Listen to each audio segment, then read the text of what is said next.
ನಮಸ್ಕಾರ ಗೆಳೆಯರೇ, ನಾವು ಇವತ್ತು ಸಾಮಾನ್ಯ ಜ್ಞಾನದ ಪ್ರಮುಖ ಪ್ರಶ್ನೋತ್ತರ ಬಗ್ಗೆ ಚರ್ಚಿಸುತ್ತಿದ್ದೇವೆ. ಈ ಪ್ರಶ್ನೆಗಳ ಉತ್ತರ ನಿಮಗೆ ಗೊತ್ತಿದ್ದರೆ ಕಮೆಂಟ್ ಮಾಡಿ ತಿಳಿಸಿ ಮತ್ತು ವಿಡಿಯೋವನ್ನು ಕೊನೆವರೆಗೆ ನೋಡಿ.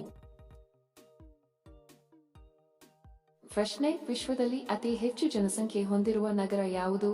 Option A Washington, B New Zealand, C Tokyo, D Mumbai.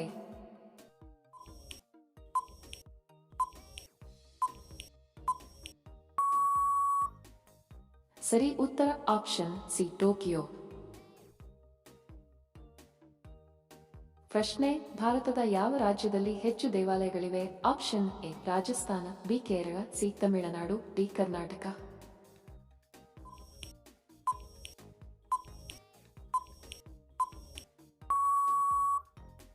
ಸರಿ ಉತ್ತರ ಆಪ್ಷನ್ ಸಿ ತಮಿಳುನಾಡು. ವಿಡಿಯೋ ಕೊನೆವರೆಗೂ ನೋಡಿದ್ದಕ್ಕೆ ತಮ್ಮೆಲ್ಲರಿಗೂ ಧನ್ಯವಾದಗಳು. ಮತ್ತೆ ಭೇಟಿ ಆಗೋಣ ಇಂಟ್ರೆಸ್ಟಿಂಗ್ ವಿಡಿಯೋದೊಂದಿಗೆ. ಅಲ್ಲಿಯವರೆಗೆ ನಮಸ್ಕಾರಗಳು. ಜೈ ಹಿಂದ್.